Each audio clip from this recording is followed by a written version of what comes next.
Ian Party. Bernie Paparat. Here. Rosie.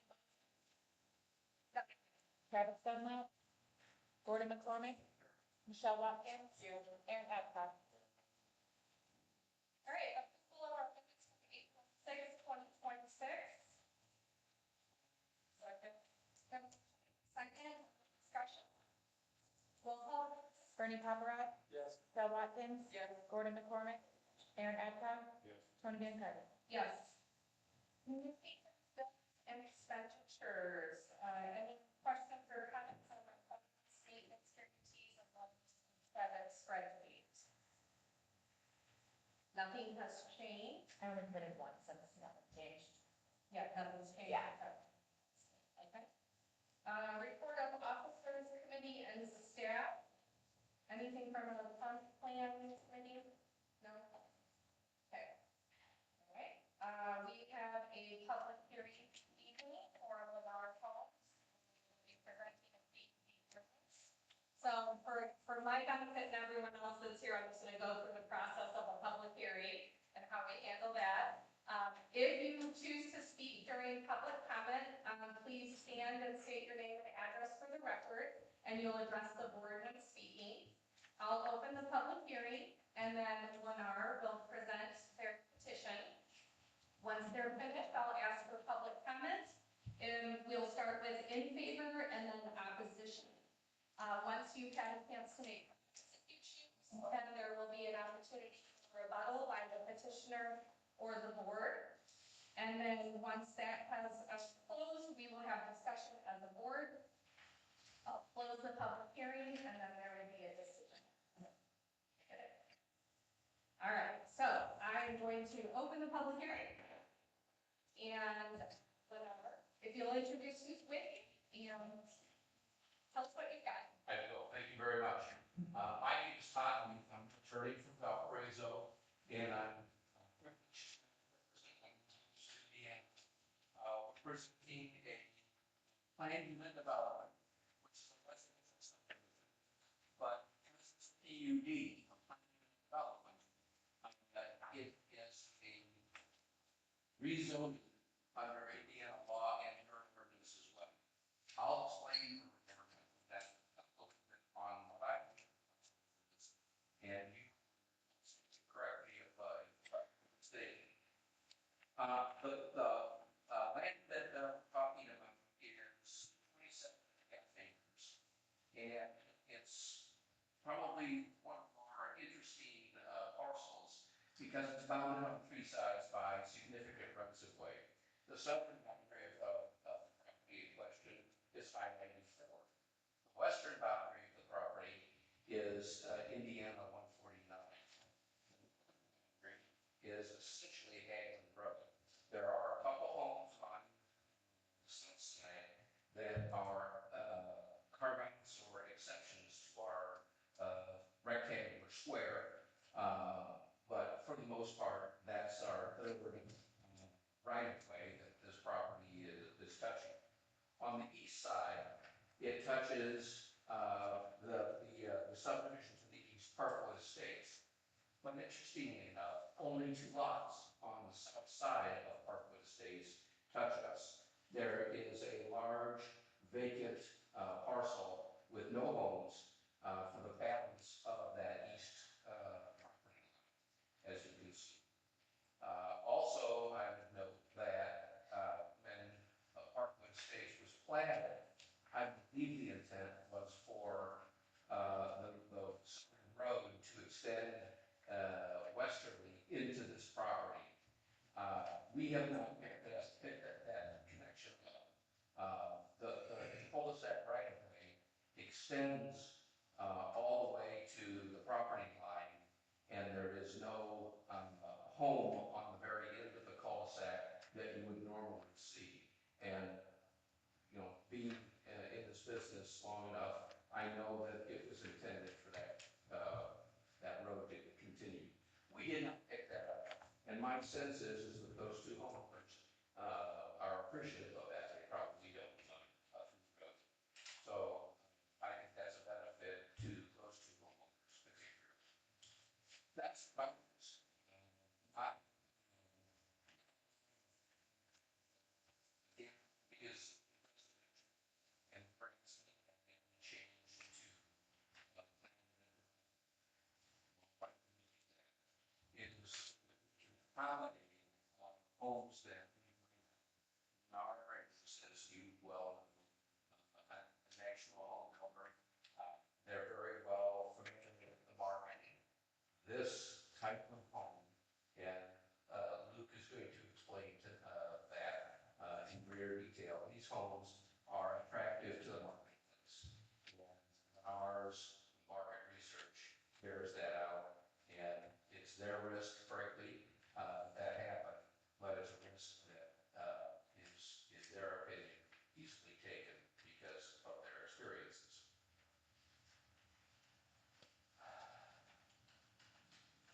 The layout of the subdivision is a concept plan in the proposed ordinance.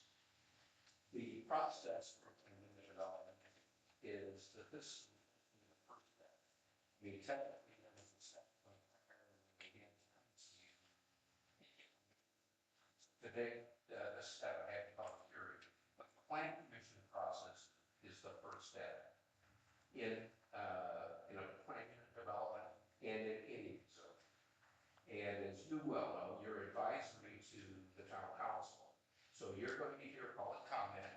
You're going to hear Mr. Fricky and Mr. Moore talk about the project, and you're going to ask questions, and then hopefully you'll make a favorable recommendation to the town council to adopt the ordinance.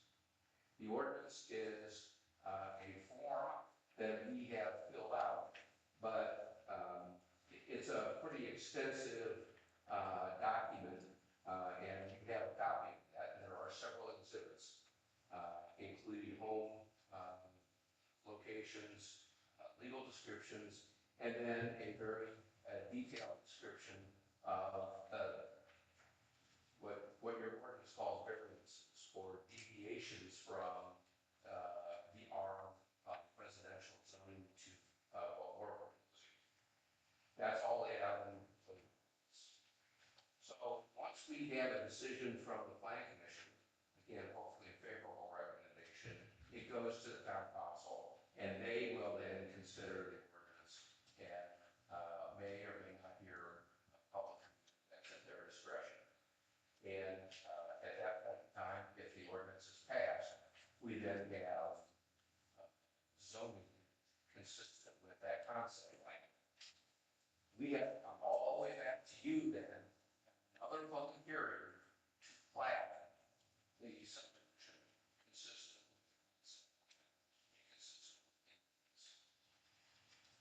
we are well ahead of the game because Bradley firm, well, which is used to be Hammer, is now has a preliminary plat. He's been in touch with your engineer. We're far along in the engineering of this from what this step requires. And I think that's a great bonus because we can tell you greater answers with regard to drainage and all sorts of questions that you might have. Because Atwell and Mr. Moore have done all of that work before we even ask you and the town council to adopt the ordinance. That is the process. That I think is the overview. Luke Fricky from Lennar, I want to invite him to kind of explain a little bit about the homes and our vision for Harvard Crest, those. Thank you, Tom. Good to see everyone again. I think this is the first time, or the third time as Tom's we've been in front of this body. And so I want to keep it relatively short and kind of just go over the major talking points we had from last time. We've been through beauty in detail. There's most of those were captured. There were some things that transpired since, which is the multi-county now 8-6. Station beauty there. And we had two unknowns at that time.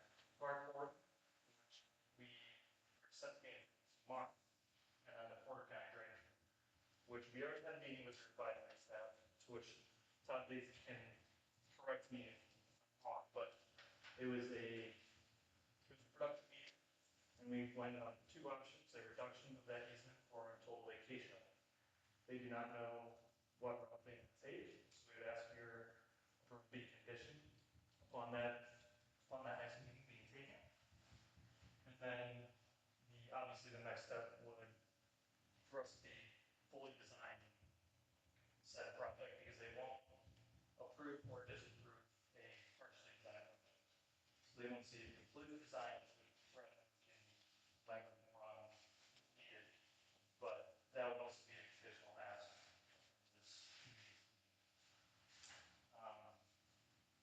And then the fourth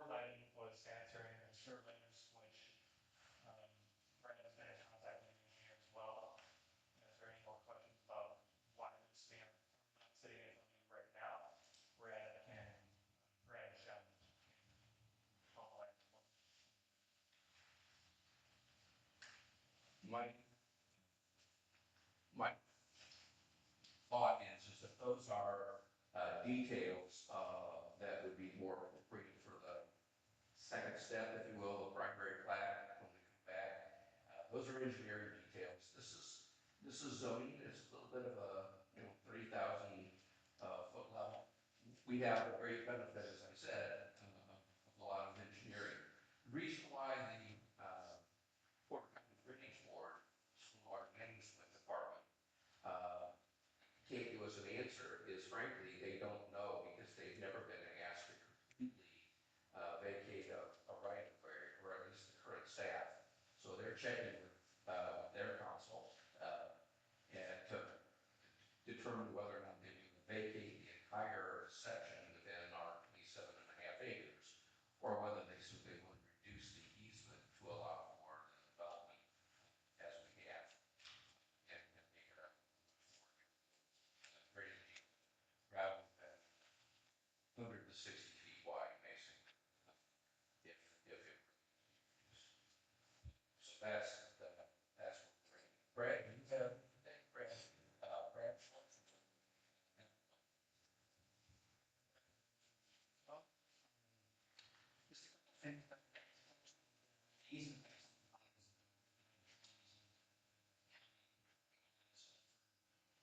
Small wetland ditch. That concept is being 1%. There's two wetlands on the site, we've got a report. For this natural corridor, there's just a solid defined easement that goes from Papa Bay, 75 feet each side of that.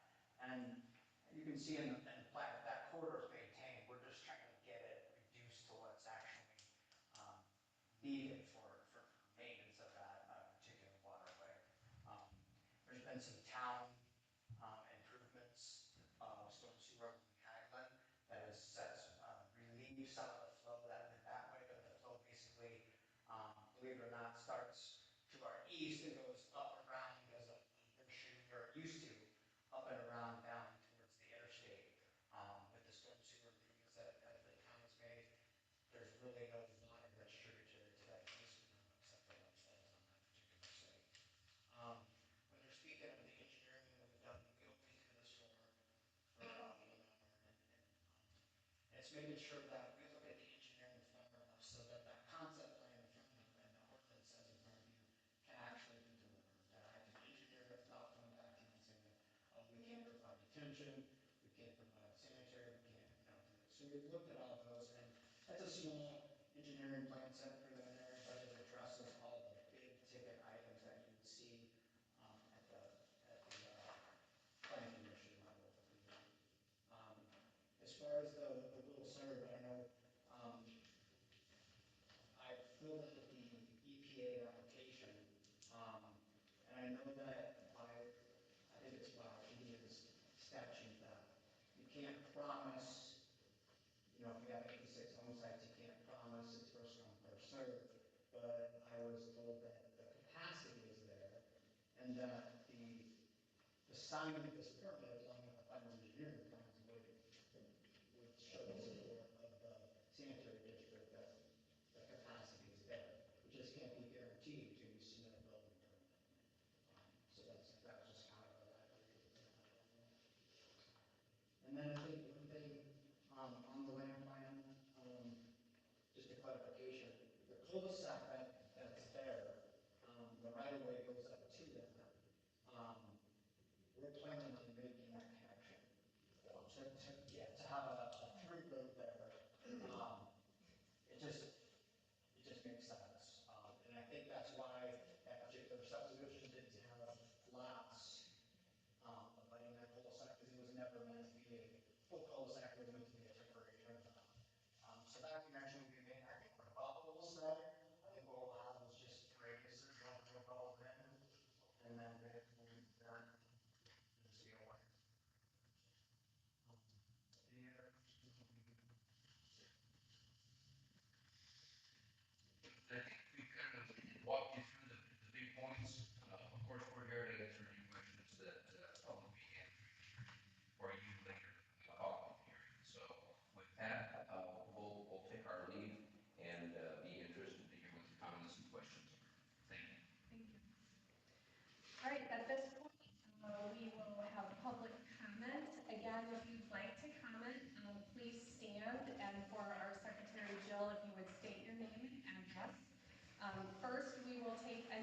comments that are in favor of the PUD?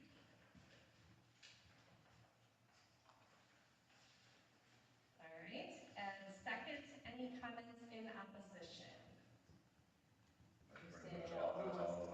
Yeah, please stand, state your name, Ryan McPherson, address, please. 272 Lake Park Road, Thank you. right in Parkland Estates. Mhm. We did not get any of these plans. Can you take a look at these plans really quick? Yeah, One of these packets? sure. You guys, are you opposed Yeah, to that? they it should have said in the notes that they were on, at the town hall for review in the letter that you received, but yes. Can you give me 2 minutes? Also, there was no letter. Please stand, state your name and address. Jacqueline McPherson, 272 Lake Park Road. There was no letters received. We had video evidence of no letter being taken up to the door and being attempted to be delivered. No certified letter being delivered to the door. Do we have to return records?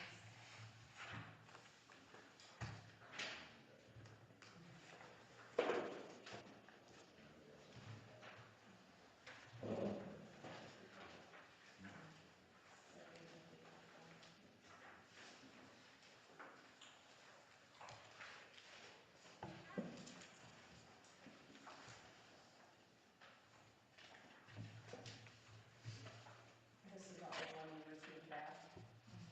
Did you receive any more?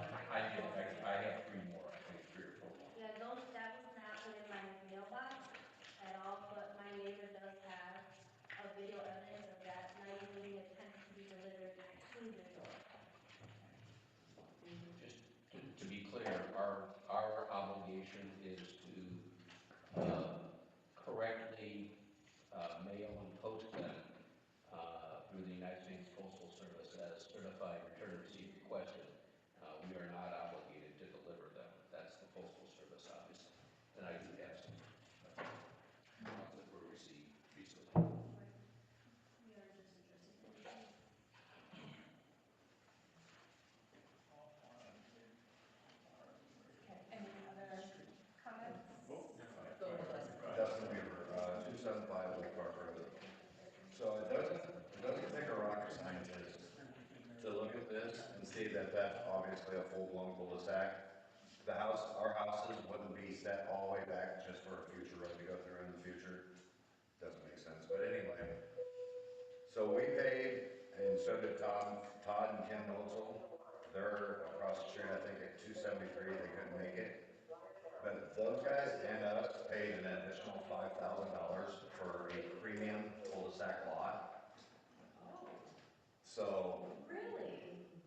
we paid, I think you guys did too, and I think Michael did. Double check my paperwork. So we got premium cul-de-sac lots and got tagged for $5,000 for that. So I want to know who's going to pay me back that? Is anyone?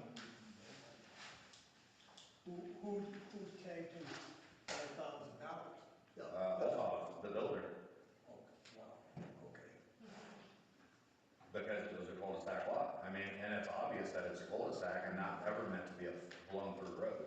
No, that's, Well, we'll take comment and then we'll work on responding to them. okay. And then there's also an easement to the left side of my property with a row of oak trees. And when I first moved into the house, the town of Burns Harbor said that there was a 15 or 20-foot easement from my fence out to that field. When it was getting cropped, it was about 20, 25 feet up from my fence. Now, I'm not saying that's exactly where the line is, but I just know, and you would know better, I know there's a 15 feet or so easement there. I'm just making sure that's not being encroached on.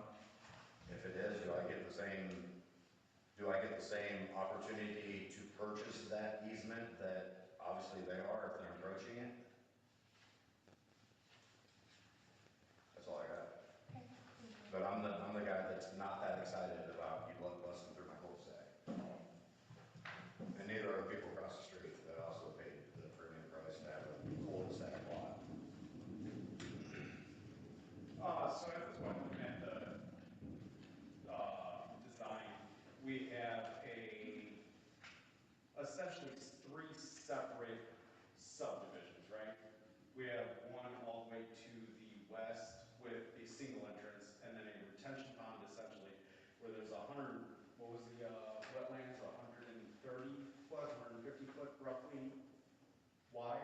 and then you have a separate subdivision, and then ours. At that point in time, is there any way we can keep them all separate? If you kept our cul-de-sac, if you, instead of having a thoroughfare through, I'm not saying I'm gonna be okay with it, but I'm saying I would be better with it, right? At that point, I mean, you have an established community right there. I'm sorry, I have 3 children that go outside and can play at any point in time. Having a community of another 45 to 50 houses there where people are coming in and out regularly, I'm not okay with. So my kids can go outside, look across the street. I was just my business house today. My daughter, at 4 years old, I can sit there and watch run across the street and be perfectly fine, right? Have another community with 50 plus houses, there takes that security there away from us, okay? So you have another cul-de-sac cutting the 2 subdivisions off. I'm a little more content with. Besides that, I think I'm not okay with it, okay. I mean, I don't mind the neighbors, I mean, again, unless they're a cul-de-sac, that's literally a cul-de-sac. So I'm gonna add to that, Lindsay Cassidy, 276 Lake Park Road.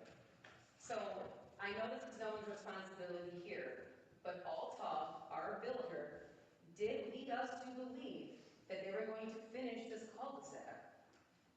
That was all of our belief, correct? And it is finished. So here's the compromise, Leonard. How about you guys finish the cul-de-sac for us? Build 2 more houses at the end of our cul-de-sac. You can build your 2 separate communities on the other side. We're not gonna have any problems. Sounds very fair and reasonable to me.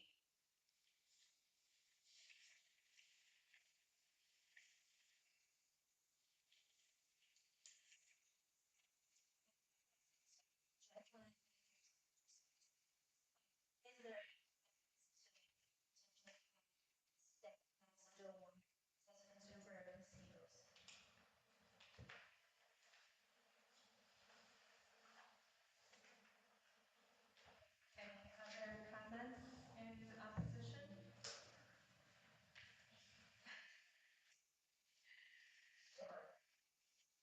All right. Would you like to respond to any of those? Absolutely, we'll try. Okay.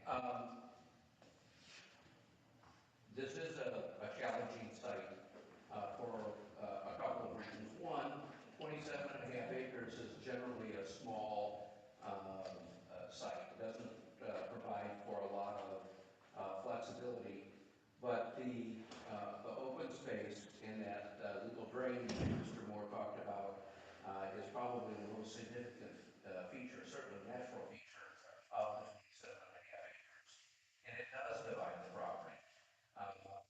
We have integrated pedestrian networks. There's a walking bridge.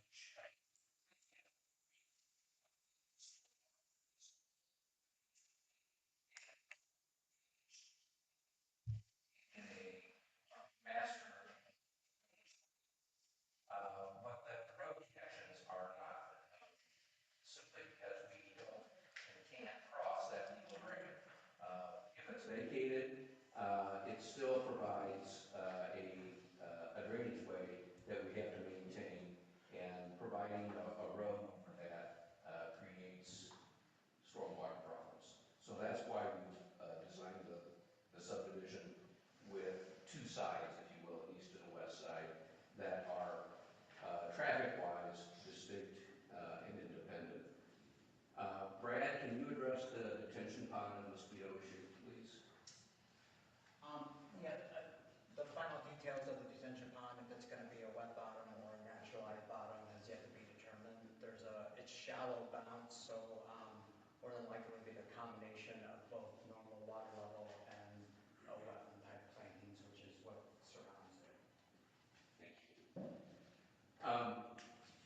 So I'm going to stand by my original statement that I believe that cul-de-sac was designed to extend to the west. There is an opening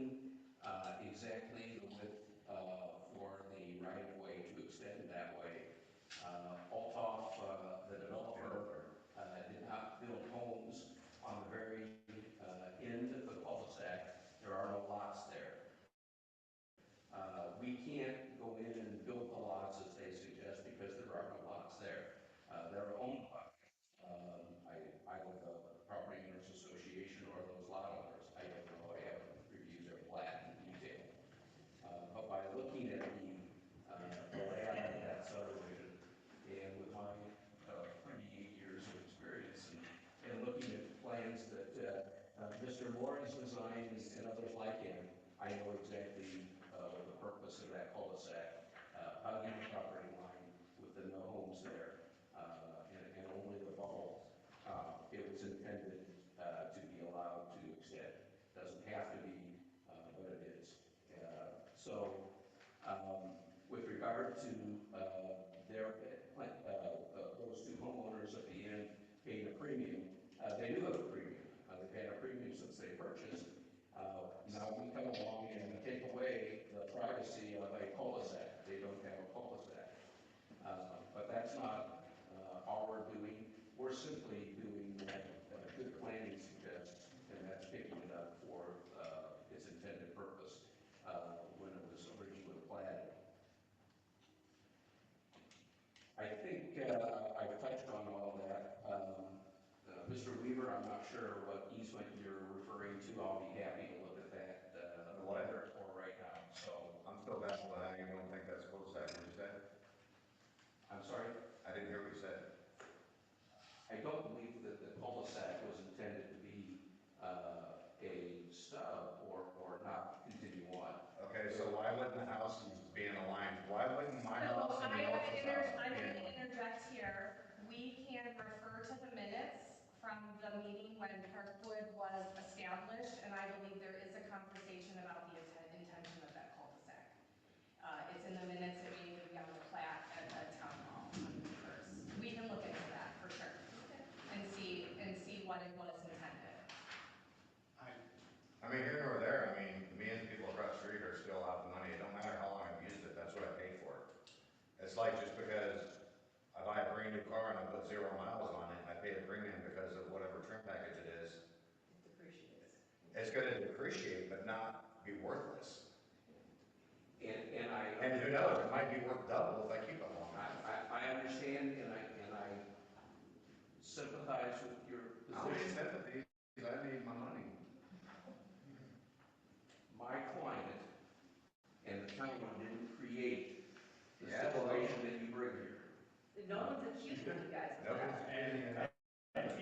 Even at that point, all we ask is to finish the cul-de-sac, and so at that point in time, Well, You're not on the property to do that. And what we will do is Yeah. go back to when your subdivision was platted and read the minutes and look at the plat for how it was intended. and even moving forward to understand possibly finishing the cul-de-sac, because even at that point, that is what the community is understanding and would like. And I understand as a planning commission, as a community who want to build our community, I understand that we want to bring people to our community. I understand that, but at the end of the day, you have people that have been established here, each and every one of us. Same thing with the data center, same thing with everything, right? We want what we have. This is why we moved here. This is why we love Burns Harbor. This is why we care about our homes, right? This is all we're asking for within Lake Park, within Parkwood Estates, to finish the cul-de-sac and then continue on. And to even sit there and look at it and go, oh, this is what it was meant to be, is a thoroughfare. Why is Mr. Weaver and the Noetzels, their houses are set 20 feet, if not more, further back? Why wasn't So, it in line hold with on, the rest of the and hold on, even beyond that, not beyond that, right? What property are you losing? You're still gaining this thing because you're having a street that's going through, right? So you're gonna have 3 properties and lose what? Nothing. That's all I'm looking for, that's all I'm asking. So what we're going to do in regard to the cul-de-sac concern is we will look at the minutes following the meeting, we will pull plans, and we will see what it says there. And we'll have to follow whatever that intention was, and we'll know what that is when we look at all of that. I think I tried to answer all the questions. Okay. I know not to their satisfaction, but I'm trying to give the best answer. Yeah, and I think the cul-de-sac at this moment in time, we can't answer. There's more information that we need to look at to be able to give an answer. Yeah. We don't mind putting a neighborhood in there, we don't mind the neighbors. But a cul-de-sac that we've had for, well, other people before me, I built a house 11 years ago, and pay the money for that cul-de-sac lot. And even just throwing the money away, I mean, it's $5 grand, I give a shit less about it. The problem is, it's been a cul-de-sac since, however long the neighborhood's been there, and I just wanna come in and bust the street right through it. Look at Okay, have you heard the commission president say they're gonna look into it? Yeah. And so you're just repeating what you've already said. We got time. That's what we're upset about. That's what we're upset And about. I'm upset about it. All we're saying, that's exactly what we're upset about.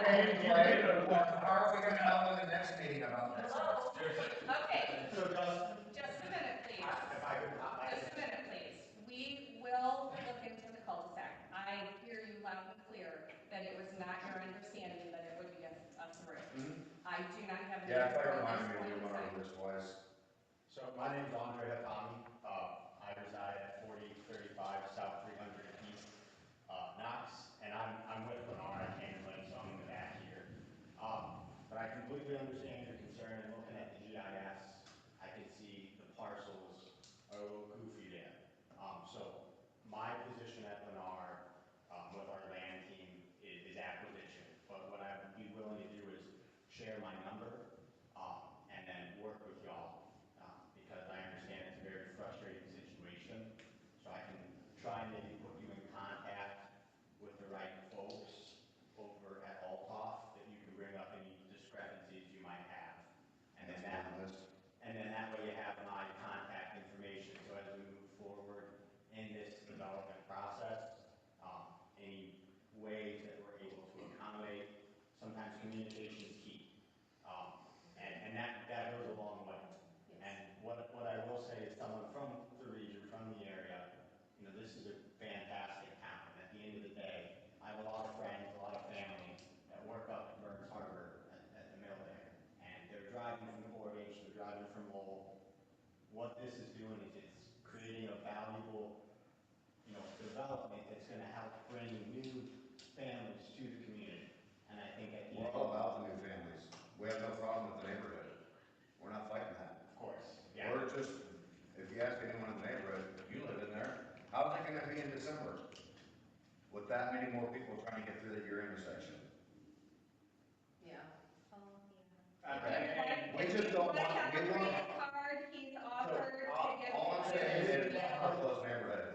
The neighbors aren't the problem. and We don't care. and like, you can look at it, there could be 3 separate neighborhoods, 3 separate entrances into these neighborhoods, and they're all closed off. Look, I just had this conversation with my child.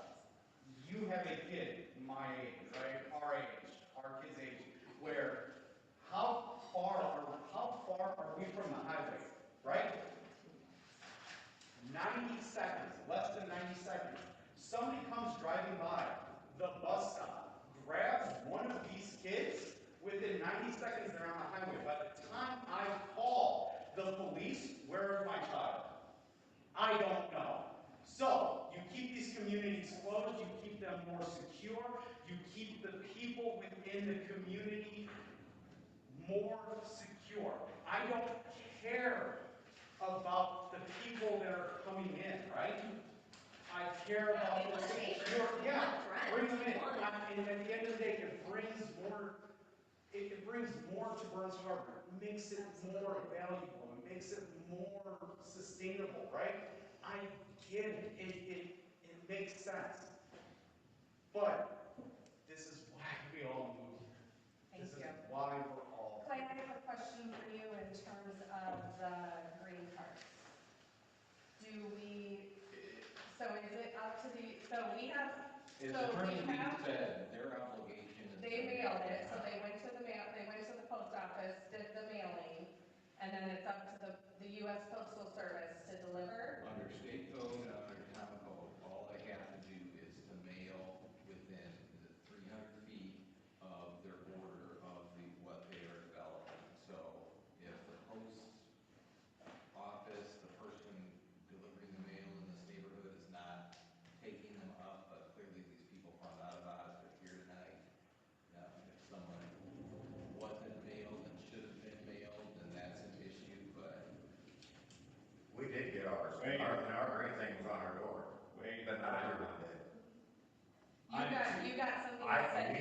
picked it up, or it's the part? We got the green thing on the door. It was just a letter it was a two-page letter at the beginning of that packet. It Okay, was about the class, and it really didn't tell us much, besides there was the meeting tonight. correct. Yeah, but I did ask for, Jill, I emailed Jill and asked for the plans Friday, and she didn't have much. So is there a way that we can get a copy of these? Did you, plans? we have the 38 pages, I that's think all that's we right. have as well, the 38 page PUD. Okay. So like Mr. Attorney Leaf said, the first step is the ordinance, and then the second step is the plat.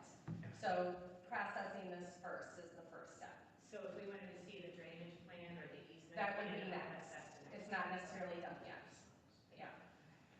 Question? Yeah, hold on one second.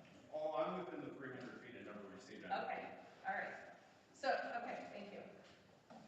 I just wanted to clarify, in Mr. Lee's opening statement, he talked about how it wasn't gonna be connected. The whole premises when we were doing this, the master, the concept plan, was to show connectivity, because we thought, Lennar thought that's what the town wanted. It does not, I don't think it's, to piggyback on what Andre said, we can work with the town, with the residents, to do whatever's right. If you look at the Alta survey that we prepared, and even on there, the existing sidewalk that goes around the cul-de-sac and the curb is on Lennar's, it's off their property. So it's already 5-6 feet onto our property. So it was the assumption that that cul-de-sac was there for fire truck turnarounds, temporary condition that would get extended, but it's not out of the question that we work with the residents and the town to come up with a solution so that all three of these communities, being split by the wetland area, can thrive on their own. Conductivity in this case is, I don't think, a whole necessity. We were just doing it because we thought that's what was already wanted from the community. All right, I am just looking at the notes that I made, and while we don't have an answer for everything, I think we've addressed each of the concerns that were raised. Yeah. I just have a question for Attorney Lee, just for clarification. I know that the concept plan, Exhibit C, is not the final version. But I think I may have brought this up before. In your proposed PUD, it says 86. That's correct. And on Exhibit C concept plan, it appears the highest number is 84. That is correct. So I don't know if you can just clarify for the board and community members, So- we know we have a more definitive number. So after the concept plan was provided to me and then me to the town, Atwell was able to determine that there were additional opportunities, primarily because of the nearly 7 acres in the center of the project, which is the legal drain. We were able to get 2 additional lots in there. So the ordinance, you're correct, the ordinance says no more than 86. Our concept plan shows 84. We can modify the concept plan to now show the additional 2 lots that Atwell was able to. I just wanted to clarify, because in case someone's not digging into the verbiage of it, they're just looking at Exhibit C, We they are, see 84. we are fully aware that the concept plan says 84. Again, it's a concept plan, we're gonna come back with the final plat that has to be consistent with the ordinance.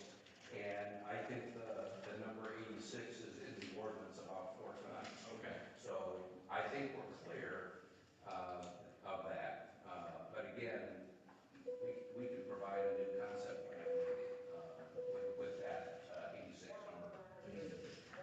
And then with regards, I believe there's, looking for the certification of who you mail to, you send in the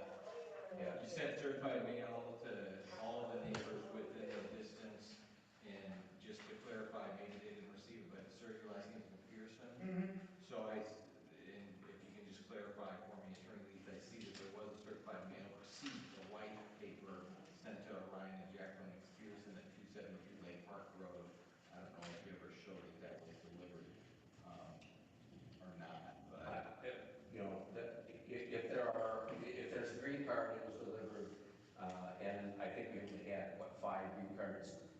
So we didn't get a very good return rate, but we mailed all of them. But it looks like the receipt stamped it was mailed on April 22nd to the McPhersons. Is that correct? That's what these all are. I hadn't seen each of the notices, I don't have a list, the notices are individualized, so I don't have to go through my list here. Mr. Patton, in regards to the 86 number again, that was also, we had a meeting with the Porter County Staff Advisory Board regarding the reduction of that easement. That's also where the 86 number came from. So where- And again, I just wanted to, Yeah, I don't want to create confusion because the exhibit you have here says 84. yeah. Joe, do you have any questions, comments? Okay, Shem? We do actually on the ordinance itself, but we didn't have a chance to actually review the entire ordinance. In essence, I guess, there's a lot of loose terms in the ordinance in general, and very generalized. So keep in mind that the plans are not devised yet or developed yet. So you may have ordinances such as minimum square feet of multiple floors, residential units may be less than 1,800 square feet. That's very vague. It needs to be an exact number based on an exact plan. And I'm giving an example here of the ordinance. We did not read the entire thing. And it needs to be specific to the site. And it needs to be beneficial because it's appealing to the public welfare or the environment. Be more beneficial and innovative than the ordinance that you have.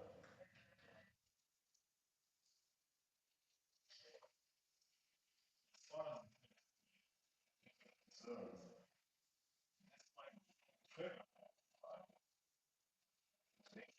needs to be connected for fire trucks. Just because of the 85 homes that is on that side. I'm sorry, 86. Well, in that section. Yeah. That's 20. Right. If it's 86 and there's 25 on the other side, then my math tells me that that's 61. It might be, what I'm saying, I guess, no, it might be a commitment.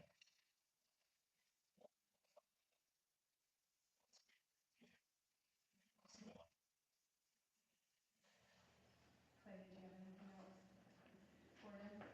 All I have, I understand you're concerned about the cul-de-sac and connectivity.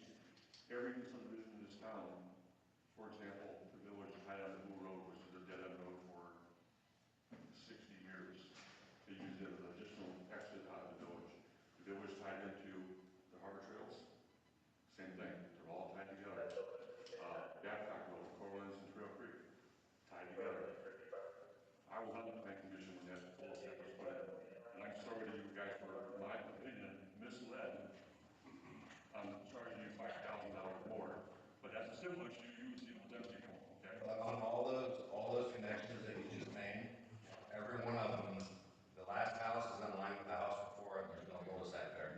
So those, in my opinion, are yes, and those are, if my house lined up with my neighbor's house and I had the same sidewalk and not a 20-foot cutout into my property, then I would understand, yeah, sooner or later, this road's gonna be developed. Sorry. But sooner or later, this property is gonna be developed. But now you have a full-blown cul-de-sac, curb, sidewalk, grass that I've taken care of for the last 10 years. Is there a sidewalk on the west end of that cul-de-sac? Yes, Yeah, yes, there yeah. is. Yeah. We've got a full sidewalk, we got curb, we've got everything. Okay, and we're gonna look into it. Now, if it wasn't a cul-de-sac and it just had a dead end sign, and I just didn't lose all the property that I lost for the cul-de-sac, then yes, I would understand that that was meant to be connected. I'm just looking at the fact that fire trucks, plow snow, if there's a, same as a fire neighborhood, that's one way out. You can't catch it. Hey, you come down and turn around all day long. Yep. He's done it many I times. have a crew cab, long bed, Ford Dually, and I have been in that cul-de-sac with a 44-foot gooseneck with no problem. I have seen a fire truck come down with that in the cul-de-sac. I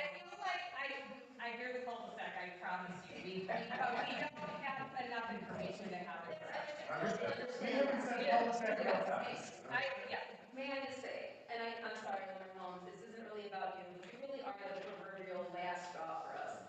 There's been several incidents and issues in Burns Harbor in the last 5 years that I think are really pressing a lot of people in this community, and we're getting tired of it. We live here, we pay taxes, we, no offense, pay the salary that you guys collect off our taxes, sit up here and tell us what's good for us. The lights across the street at CIT trucks haven't been addressed. You started charging us for gas or for trash and recycling pickup because you got a new ambulance. But it's my understanding we don't have like ambulance service anymore. So what happened with that situation? And now you're coming through telling us, oh, too bad for you that Altoff promised you something. We're not going to honor that because we don't care about you guys. We want to get more people to live here because we want more taxes. That's exactly how it feels and that's exactly how it sounds. Taxes, ours has gone up like 500 to a grand every year. Yeah, and there's been no improvements at my home. No. So tell me, like, why my home is so expensive. I have not made that many improvements. But it has gone up every single year. Started out at 2,900 a year, and we're at what now? It's exhausting. 9 grand? 8 grand? 54, so it's doubled. And nothing's doubled at our house. I'll say the property. We gotta be broad, that's why we The got that. assessor handles that. Again, not accusing anyone, just saying there's a lot of stuff getting up. It's not looking good for any of us, right? It's not a good look for Burns Harbor. It's not a good look for Leonard, not a good look for our community in general, right? We need to start getting on the same page with stuff and having more open communication and better meeting. We're not blaming you about the fact that for whatever reason our postal service worker was too lazy to get out of the truck that day to knock on our doors. But the simple fact is that's what happened. I didn't ring the doorbell. They never got out of the truck to drop off that note about a certified letter. And frankly, not to be dramatic, but with everything going on these days, it felt a little scammy. It did. That's why I didn't bother worrying about it. Because again, also you probably already have your mind set up about it anyway, right? So why should I even come in here and bother you guys with my voice, huh? But it's just frustrating and disappointing at this point. I love living here. We have a great community. We have great resources. We have a great park. We have all kinds of cool stuff. But you guys are squandering it because you don't know what to do with any of it. And I'm tired. Can we put a walkway from Aaron, do you our have block any to comments? Hayden? No comments? Come on, Aaron, you got something up there. Comments or questions? My only, I guess my only comment real quick, I didn't talk a lot because of this allergy stuff, but I've been on this commission for maybe going on almost 3 years. Nobody ever comes to the meetings. When we had the data center, people show up and say, oh, now you're just here tonight. But, like, I hear your voice, I agree with a lot of what you're saying back there, but nobody comes to the meeting. But we don't know what's going on half the time, dude. You could come to every planning commission meeting, every month, you could come sit there and just hear what we talked about, you can do that, everybody could, right? That's why I go to the But board. we never know what you're discussing, so it might not be important to us. to The agendas are on the town website, you can watch the Do you want me to YouTube. define that way? Okay. I'm sorry, I Clay. don't like- I sat there for 45 minutes on the town website trying to find it, and I couldn't. Okay. The 30 We pages. are moving on. I'm sorry, I appreciate apologize. and we are here to listen, but we are moving on. Bernie, do you have anything? Roseanne? No, not right now. Okay, I do. You keep referring to, so I'm in the PUD ordinance now. On page 2, you refer to the total acreage being 27 and a half, but your ordinance says it's 25.2, and your concept plan says it's 27.8. Again, if this is an ordinance that we are going to pass, that is going to be a law, then everything needs to be correct. I agree as well with Shen's comment on page 3. The minimum square feet may be less than 1,800. That's too big. It needs to be a not less than. Overall density, minimum lot width may be 46 feet, which is less than. So, again, some of this, I think I understand it, but it's too vague. Is it going to be 46 feet? So that would be the lot typical, would be the typical size. Are you saying it could be less? No. Okay, so we need to be more specific. So It's, can- I should Can understand, can we say not less than? not less than 46, yes. Okay. Side yard setback, again, the way you word it says maybe 5 feet or less than the setbacks, which are 7. I think we just need to be very clear. We need to be very clear about what it is. Okay, on page 4, open space. I realize you are not meeting with the park board until tomorrow. I am concerned that your concept plan is not reflective of the ordinance, so I would want that to be updated to show those 86 lots and whatever you're planning to do. And the park, which on here is 4.8 acres, but you haven't met with the park board yet? No, we have not. Okay, Tomorrow so- morning at 11 a.m. Sure, so you need to meet with them, Yep. because that may change your plan. Your cul-de-sac on page 4 may exceed 500, we need a not to exceed. So the purpose for the may exceed 500 is because of the cul-de-sac on the west end, on the west side. It doesn't exceed your minimum cul-de-sac length of, I believe, 500 feet. You know, Right, so I'm saying that you need to say exactly what it's gonna be. okay, You need to say what that length is gonna be. okay. How about not greater than, because again, it's not Sure. fully engineered. Yes, and I want to say at the last meeting, 750 was the number that was out there. The curvature of the road, our fire chief is concerned with the curvature. So we may need to take a look at that. Can I add that? We can offer to work with the fire chief to provide turning movement Yep. simulations. Garbage trucks and all. Yeah. Yep. Sure. I know that we've talked about this, and so you have building permits can be issued prior to all land development activities being completed. Model homes will be decorated and temporarily occupied with temporary power. I think for Joe, I would want some sort of plan to manage that. Yeah. How will we manage that? Because if you're issuing, building permits when everything's not done, and then holding out for occupancy permits, that just kind of concerns me about plan. Yeah, we're very efficient at turnarounds and working with people on that, so there's an outline process for permits that Yeah. I would like to see adhered to, keep it the same, if possible. Page 5, again, you talk about 86 homes, but your concept drawing has 84. You talk about minor deviations for individual specific lots. That's just too vague. Also, letter A at the top. So again, this is an ordinance. If it's passed, would be law, so it needs to be more specific. Letter D, again, you're talking about the stormwater management board. If they vacate that, what does that mean? Means it becomes our property, and it will either be a drainage easement or open space. And what does that do to drainage? Because what does it do if they vacate it and now it's their responsibility and they can change it? I would like to see the language. Okay, yeah. we need to know how that, Well, I'm sorry, go ahead, Mr. O'Neill. I mean, so the legal drain is there for, pardon my, for drainage.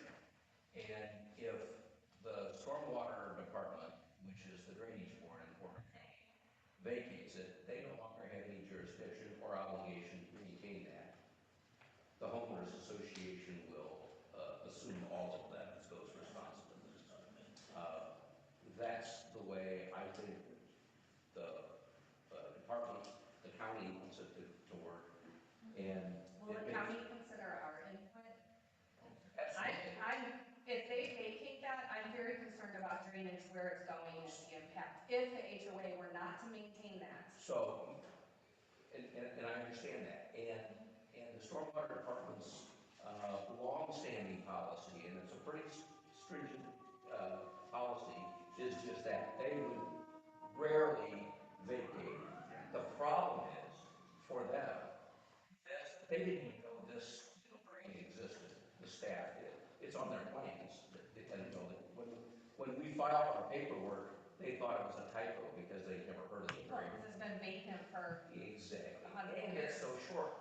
And it was there that, it was created in 1880 or something Yeah, like that, 1883. before I-84. It's actually still.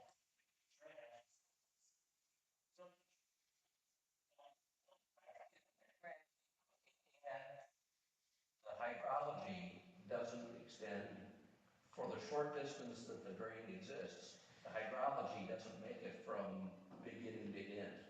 It stops north of Haglund Road. So it flows on either side of that, but it doesn't flow through. So the legal drain was unknown. It's unmaintained because they're not on it, and it's only functioning from the last time that it was improved, which had to be, 100 years ago. Sure, but with the development, if it's still theirs, they're gonna have to pay attention to it. Without a doubt, but again, I think that's the Stormwater Board's call. They're not gonna not listen to you. Sure. So I don't have any problem with you communicating with the Drainage Board or the Stormwater Department. Okay. So it says 2 construction phases. Remind me how those are gonna happen? So it was our initial intent, obviously, we're not that far along yet in our planning, but it would be the cul-de-sac first. So the 25 homes? Yep. Okay, And then the other side would come next. okay. All right. Section 9 that refers to open and recreation space, definitely you're meeting with the park board tomorrow, and that may change that. All right, common areas.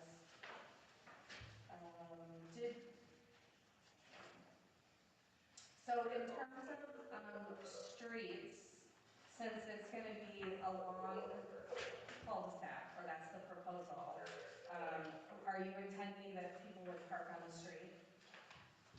We typically do.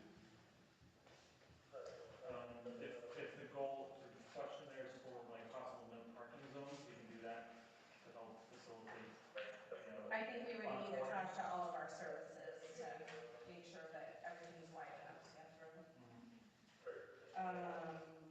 Because you have 2 car garages and small driveways, right? This should be standard length driveways. Okay. If they park in the driveway, would be on top of the sidewalk? For typical vehicles? No. No. The setbacks are 25. Yeah. So the garage will be at 25, the sidewalk will be at 26. All right, so the garage is 25 feet from the sidewalk? Yeah, 26 feet, yeah. 26. And there's a minimum 18 feet wide, I think it says. Yeah, driveways may be 18 feet wide or greater in width. I know we talked about streetlights last time, and you were gonna go with the standard like NIPSCO light. Okay. All right, the ditch.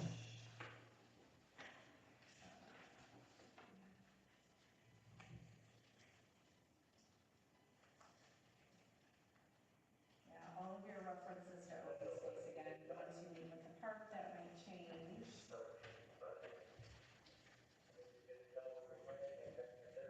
And so just, again, just to clarify for me, you want to pull building permits as the infrastructure goes in, is that correct?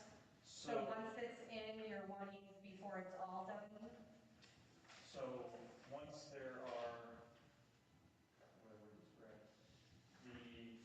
once the curb, or I'm sorry, once the curb and the road is in front, sanitation, water, NIPSCO. The infrastructure on the side, on the cul-de-sac side, let's say that you want to put a model, where the construction would be complete for that section. Stormwater, sanitary, water, curb and gutter, everything but the sidewalk. The sidewalk comes in a house. Okay, But so they would ask- construction complete where you'd be putting something. Right. They wouldn't be asking for a building permit with temporary roads or anything like that. It would be fully paved, at least the binder and the curb, and then they would request while it's getting finished up that they have a permit to build a model. Okay.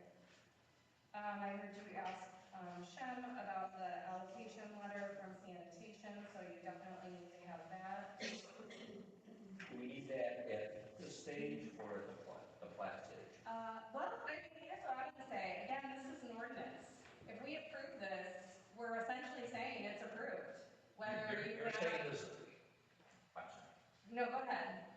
You're saying that the zoning allows for us to go to the next stage and try and plat it. But if Brad finds out that the stormwater doesn't work, and we show 86 lots on the concept plan, we're not gonna get 86 lots, we're gonna go back to 84 or 80, depending upon how much land we need for more detention.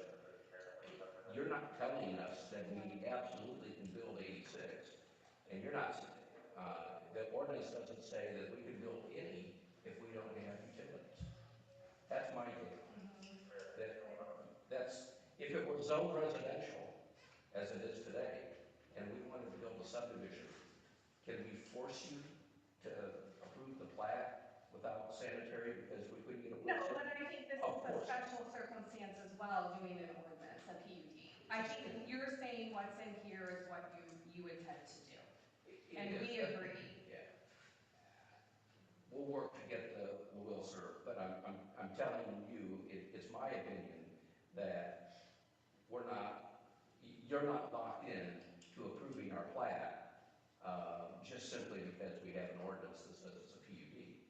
What you have to do is follow the lot sizes, the lot widths, the things that we say in here, but we still have to provide utilities to the project. Yeah, Mr. Leaf, I think that you're referring to the plat itself versus the utilities. There's a performance bond that will have to be posted at the time of the primary plat. So that performance bond is for the public utilities. If you post the performance bond, you can go for secondary plat, and once you have the secondary plat, you can build. Prior to that, as far as the utility capacity certification, the plat doesn't have anything to do with capacity. It's at the time when you apply for the primary plat for the construction. I agree. And that's when the capacity allocation actually happens. I agree. And that is, if I answer your question, is that. And I get what you're saying, but I'm going back to like, this is what they're proposing, right? So it should essentially mirror. I realize you can change things, you may go down, but what if the whole concept plan changes for whatever reason? And- You come back and amend the ordinance? That's exactly. Okay, and then I guess that's what I'm saying. That's why I guess why not do it right the first time? The confusing part about it, and it's different in every state, but in Indiana, if I'm right, it doesn't, your treatment plant has capacity, and I think there would be somebody that could put that in writing. The problem is they can't allocate 86 home sites to Lennar right now. Correct. It is a first come, first serve. So as of right now, that treatment plant has capacity, but there's no guarantee. I understand the treatment plan, I'm the president of the board. I apologize. I just. I get it. I get it. Would you sign our letter? What I did. I understand what you're saying. I From my role on plan commission, Okay. we have an ordinance that we are wanting to send to the town council, right, to adopt. And I guess I just feel like it should be cleaned up to be almost exactly what you're gonna give us, is my opinion.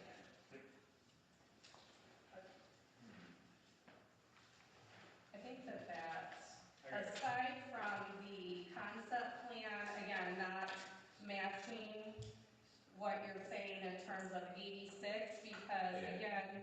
are you gonna lose some park? Like, what's, you know, what's gonna happen? Right? That's, we anticipated we'd want us to do that, so Yeah. that's in process. Yeah.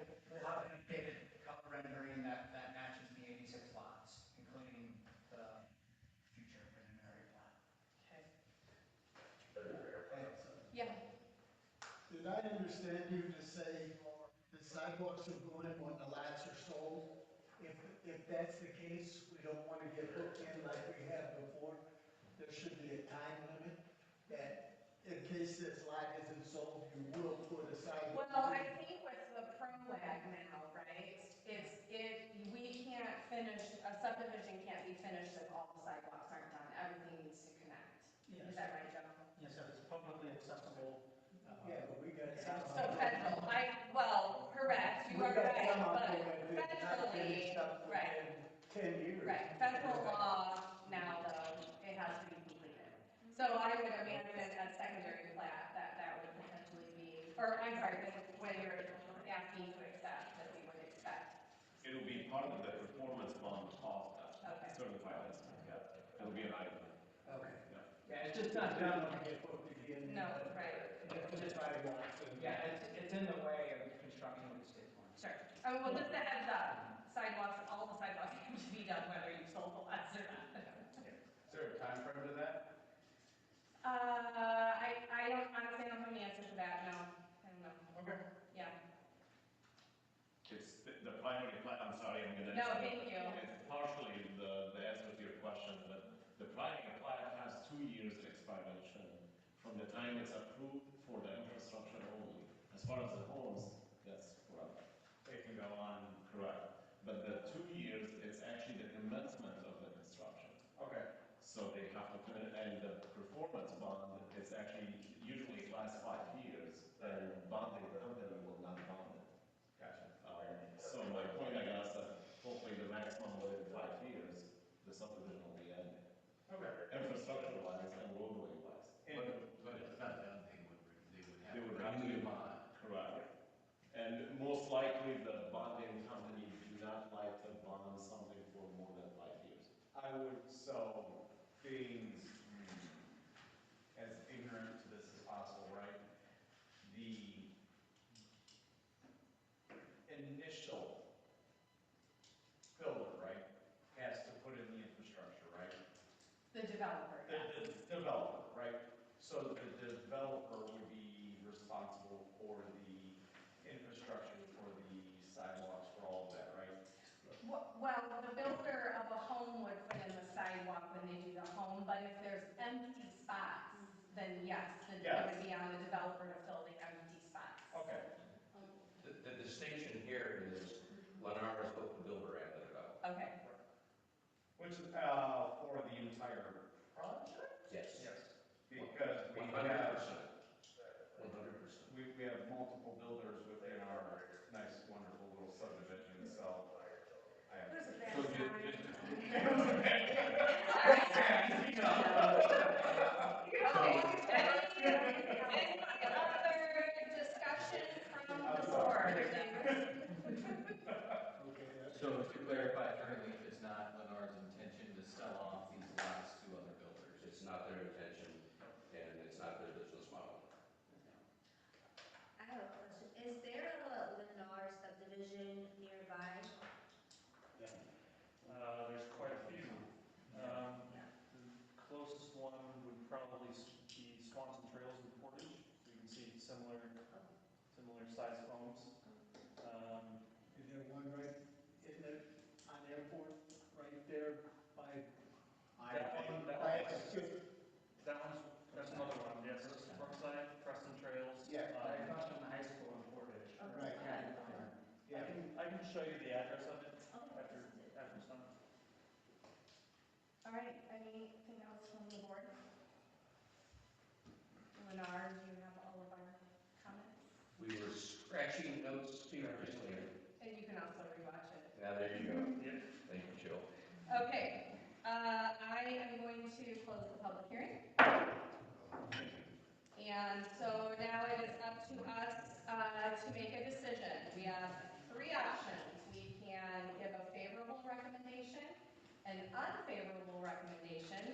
or we can continue the public hearing to get the rest of the information that we need. I'll make a motion to continue the public hearing to get the rest of the information that we need. Second? Motion and a second, any discussion? I didn't understand what you said. Continue the public hearing. I believe, because you closed the public hearing, are you continuing the public hearing, or are you continuing Oh, consideration? good question. I guess I'm just following my notes that the decision is after. You've So, already, you've already closed it. okay, I think that the board can continue the meeting while it gathers more information. okay, so we're not gonna make a decision tonight is what I'm hearing. Yeah. We will continue the discussion next month. I think that's a proper motion. Okay. Do I need to restate it? Sure. Okay, I'll make a motion that we continue the discussion in next month's meeting. Okay. I'll second that. Okay, so we will continue the discussion of the PUD for Lennar at our meeting in June. That's crazy to say June. All right, discussion, Monday, June 1st, Monday, June at 1st, 6 p.m. 6 p.m. at the town hall. We'll be back there. They're voting tomorrow, so we couldn't be in the building. They're voting and the equipment's locked up there. Okay. Roll call. Bernie Paparad, Yes. Roseanne Bozak, Yes. Michelle Watkins, Yes. Gordon McCormick, Aaron Adcock, Tony Van Hardy. Yes. Okay.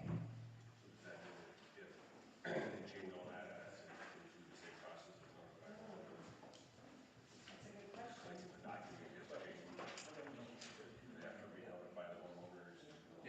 Tyler, to be clear, but you don't have to send out new certified mails for changes.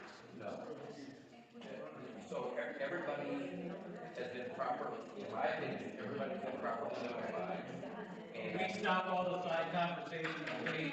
It's hard for Jill to take minutes. Everybody, it's been properly notified, and if people are interested enough to hear the case, they're here tonight.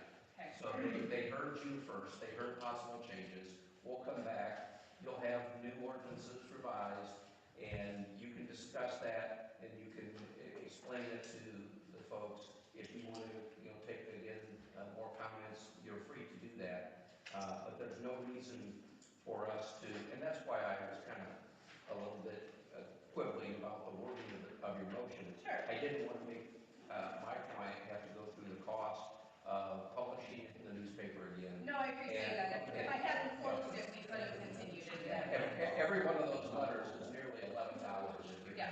so it's an expensive process. So, thank you. Okay. All right. And as soon as you have any of those comments addressed, you can send those documents to Jill and we can look at them. We have her email. Yes, all right. And definitely, the changes get to them ASAP and Jill. All right. Mr. Anderson is still hanging in. Okay. All right, we're gonna move on to new business. We have a rezoning application. This was made by Mr. Ron Atherton for parcel, it does not have an address yet, so it's parcel number 64-06-402-005.000.024.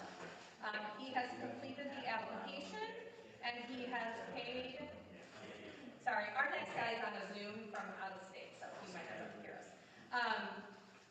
He has paid the filing fee, so preliminarily tonight, we are looking at the application to potentially set for public hearing.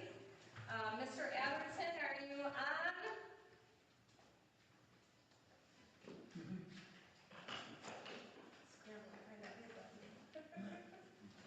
Maybe put some in the chat. Maybe we are kind of quiet for him. I think, when we looked at the ordinance on rezoning, the application, the fee, he has filled out the questions about answered the questions why he's requesting it. So I think tonight the question is, does it meet all of the requirements? And is it ready to be set for public hearing? Does that make sense, Clay? Yes, it makes sense what you said. Okay.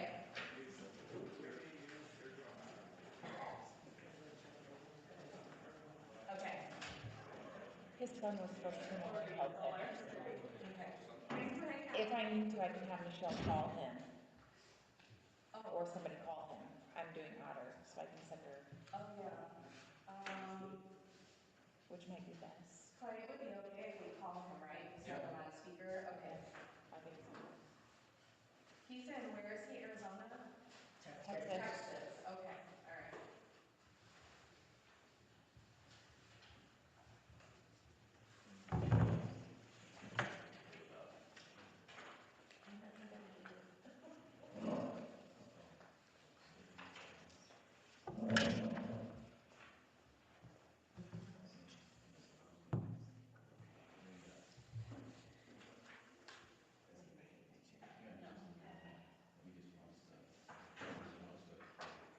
Do they respond to the thing?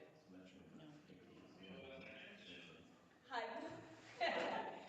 We weren't able to get you on the Zoom, so we would just speak with you on speakerphone. I've been on watching you for the last, since 6 o'clock. Okay.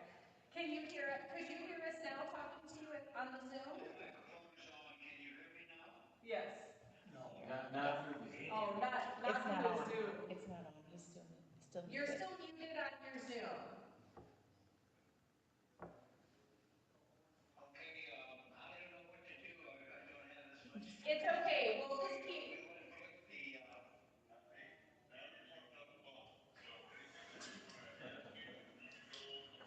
yeah, we'll keep you on the phone. Let's just make it easy for you. okay, fine.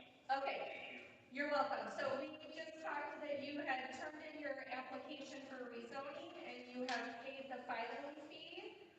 So we're looking it over. Would you like to add anything about why you're asking for the rezoning? No. Okay, I think everything that I looked at looks correct. Anyone else have a question? Sorry. I think we're just taking a quick look, Mr. Anderson. No problem. The only thing that I can comment on while you're looking is that the surrounding property is all zoned what I'm asking for. Okay. On the last one that I looked. Curly's is to the east of you, correct? The motorcycle shop is to the east of you?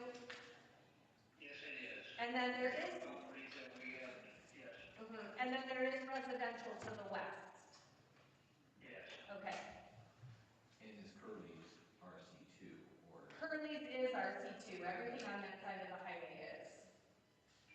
So you're asking to be zoned the same as Curly's property? May I? Yeah. Just, I want to make sure that they have the legal description that you're rezoning, not just. We're not asking for it to be zoned. No, you were just asking for the same zone as Curly's, Yes. RC2. Okay, and then our engineer's got a question. Go ahead, Sean. So I just want to make sure that you have the legal description that is like is identifying the parcel. That's the 5 acres of the parcel. So your legal description for the parcel, I'm not quite sure if I can see it in the packet that you submitted, but if you have that, that would be very helpful for the council to approve the legal description rather than the parcel. Is it on the deed? That's the one that he sold. No, The there's 5 another acres? one. There's another one that says the east 10 acres of the west 12 acres. So that's his, Okay. So there's another deed here, the one? Yeah, it looks like there's two. Because Because he sold part of that deal. Yeah. But he needs to have a new legal description created. It's not our job to create the legal description, it's the petitioner's job to have a new legal description created from Just for whatever the that. carve out, Okay, carve out. and how does he do that? I'm just asking, because I don't. Any engineering firm or surveying firm, land surveyor. Yeah, so since you sold a piece of the property, you would just need to have a new legal description written for the remaining. So where it says right now, the east 10 acres of the west 12 acres, it's more of a description of what's left, but it would need to be a legal description that a surveyor could do for you so that when it sells, that person has their legal description.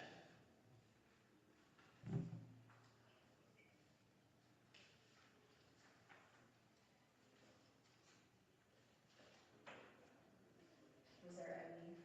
And then I would say, make sure that he's aware of the notice requirements, the property notice. He is, he's aware of the noticing, this for the preliminary that Because was now, set. that residential to the west, they may come in here and. Sure. say, Right, potentially the residential to the west, our attorney said may come in and,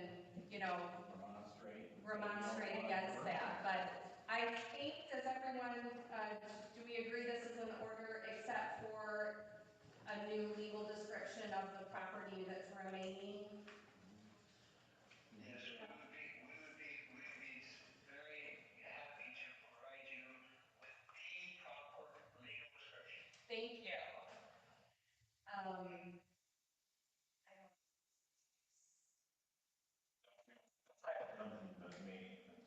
Okay. Yeah. Could we set this for public hearing and make sure we have the legal description, like we have to have that prior? Yeah, because that's Okay. gonna probably have to be in the notice. Correct. It has to be published and. Okay, so Mr. Atherton, if you are able to get a new legal description, within the next week, 2 tops, we could set you for public hearing so that we could have the public hearing for the property in June at our board. We just tried and I'll be able to check it. Okay, and Jill will help you with it. As soon as you get the new legal description, I would get with her and we'll keep track of the dates for you to help you make sure you're on time and you send letters to all the neighbors and notice properly. Okay, so I think all we need is the new legal description, and then if the board is in favor, a motion to set this for public hearing. I will make a motion to set the public hearing pending the legal description. Sure. Okay, well, thank you very much. Thank you, Mr. Anderson. All right, there's a motion and a second to set this for public hearing pending the new legal description. Any discussion? Roll call, please. Bernie Pepperad? Yes. Roseanne Bozak? Yes. Michelle Watkins? Yes. Gordon McCormick? Yes. Aaron Eckhart? Yes. Tony Van Cardy? Yes. All right. Save the best for Dan. I said best for last, you're right. Okay, we got the permit extension for 316 Maple Lane. This is Stonetown Shadyside Mobile Home Court, or community, I should say, right? It's community, sorry. I guess give us a, For foundation extensions and replacement of a new wall. just one? Yes. Okay, Yeah, we had already done everything except the placement of the home. And by the time we got around to that, I still had some inventory, then I ended up in the hospital, then I had a heart attack, and then it was like, you know what, let's just wait until next year. Okay. And time just got away from me. I didn't even realize, or I would have said something months ago. Right, right. Okay, so, if someone would like to make a motion for the extension? I'll make that motion. I'll second. All right, a motion and a second for the extension of permit number 24-58 for Stonetown Shadyside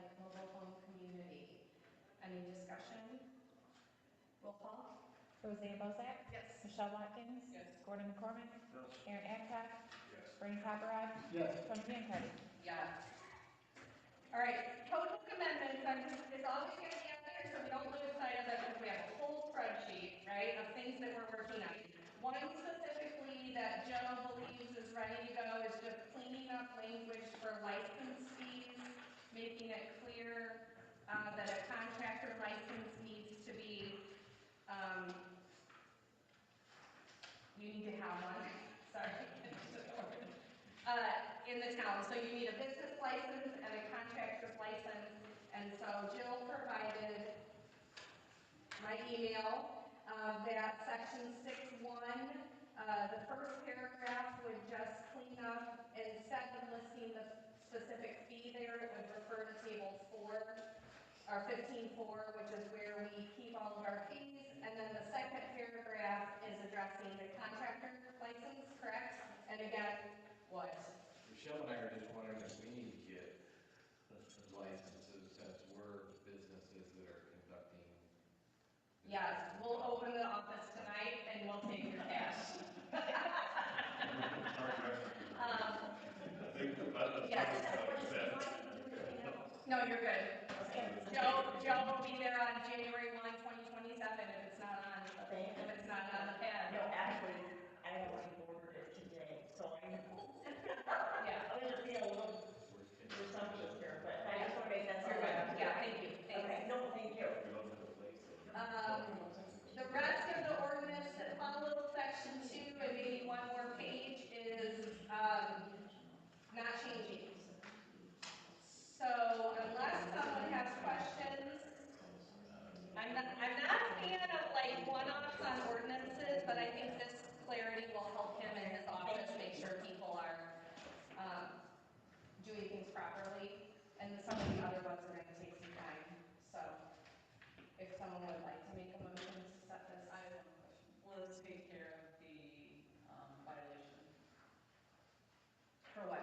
If they don't have one or the other or both, does it take care of? That's in the violation bureau, right? Yeah, that mentioned the violation bureau as well. Okay, and there might be something further down in the ordinance that refers to the violation. That's what- yeah, that's what I was This wondering. is just a practice changing. Do you want to forward this to the council? No, I want us to set it for a public hearing. Perfect. Okay, all right, so, all right, motion and a second to set the license fees for public hearing in June. Any other discussion? Roll call, please. Roseanne Bozak? Yes. Michelle Watkins? Yes. Gordon McCormick? Yes. Aaron Eckhart? Yes. Bernie Copperhead? Yes. Tony Giancardi? Yes. Do you need me to put this in order? Yes, please. Thank you. I'll forward you my email and copy paste. That would be great, because I noticed that this was sent today and I was not. I know, it's okay. It's all right. You weren't ready to be on it yet. So I just want to comment on trees. So we've had some residents ask about trees. This is the last thing I promise you. We've had some residents ask about trees. We have a list of trees that are recommended, or trees that are suitable for parkways or within 20 feet of a roadway. It was brought to our attention that some of those are now invasive species. I looked at the ordinance, and Joe, I don't know, I think I asked you, do we refer to this list in our town code? It is listed in the town code, but late this afternoon, I saw that the U.S. Department of Agriculture actually has an updated list. Okay, So I just need to get in contact with them and find out if it's something that's specific to Indiana or our region.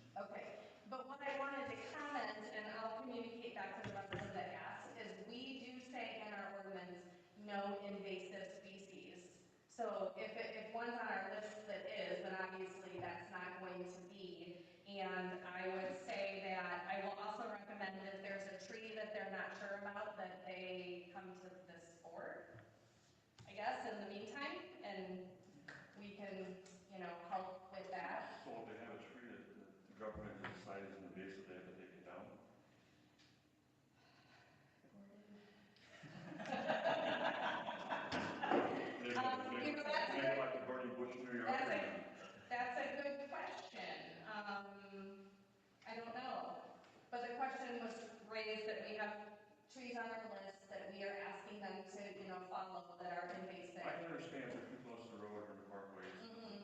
Sure, because it can damage roads and things like that. So our ordinance doesn't list anything specifically, but we have a list, so I think we're okay for right now. And if someone has a specific question, we can direct them to the building department. But I do think if you follow up with the new list, that would probably be helpful. We can have some sort of guidance. Okay. Good of the order. I have one thing. Okay. One of our residents made a comment about the lights from CIP. I personally think those two were the problem with the lights at CIP. The light problem is the dealerships, is the Kia. Those lights are like on 94, and across 94. Do we have like a threshold for lights or a time when lights are supposed to be off? Does our ordinance say anything about lights? I think the only thing the ordinance specifies is a specific amount of lumens. And I went out there to talk with CIT and look into that, and every one of those lights are aimed down as far as they possibly can be. What about the dealerships? And those lights have been there, they didn't put new lights in. So they were there when Lazy Days was. What about the dealerships? Could we go out and just check everyone on 20 and? Well, you'd have to be able to measure that. I don't know how to measure. When you get on 94, and you spot 20 westbound 94 in the morning, it's red, and the lights are in your eyes. Kia. Those are the problem lights. Not So CIP. they can't, maybe they. It would engage it. Right, there's a lumen gauge, you have one? No, I don't, no. Did you get one? And then. No, but Let's borrow it. we have a sub-consultant that, she's an electrical engineer and she does have one. Usually we use it for any accidents or something. I mean, regardless of the lumens, if it is shining into a neighborhood, I mean, can they turn them off at a certain time of the night? Off or requirements or. Yeah. Isn't there something in the ordinance that says they can't shine off your property? We'll have to look into that. I'm not sure what the owners of Kia have done. They put new lights up. I'm sure they have in the last 80 years. It's been one of those little Bobcat and Chevrolet. Joe, if you can maybe look into that a little more, like what our ordinance says, and let's put that on next month's agenda. Nissan ones come in the corners like me. Right. You get them on both sides. I mean, to me, CIP, the light should just pull the Yeah. purchase. Well, it's a combination of everything. All right, we'll put that on the agenda for next month. Any announcements? Oh, hunger. Is that a motion? Second, that's the new. I think we have a motion that Roseanne's hungry and a second from Michelle. I think that means is that your motion to adjourn, okay. Are you seconding that? All right. Roll call. Roseanne Bozak? Yes. Michelle Watkins? Yes. Gordon McCormick? Yes. Aaron Adcock? Yes. Bernie Pepperod? Yes. Tony Van Cardy? Yes.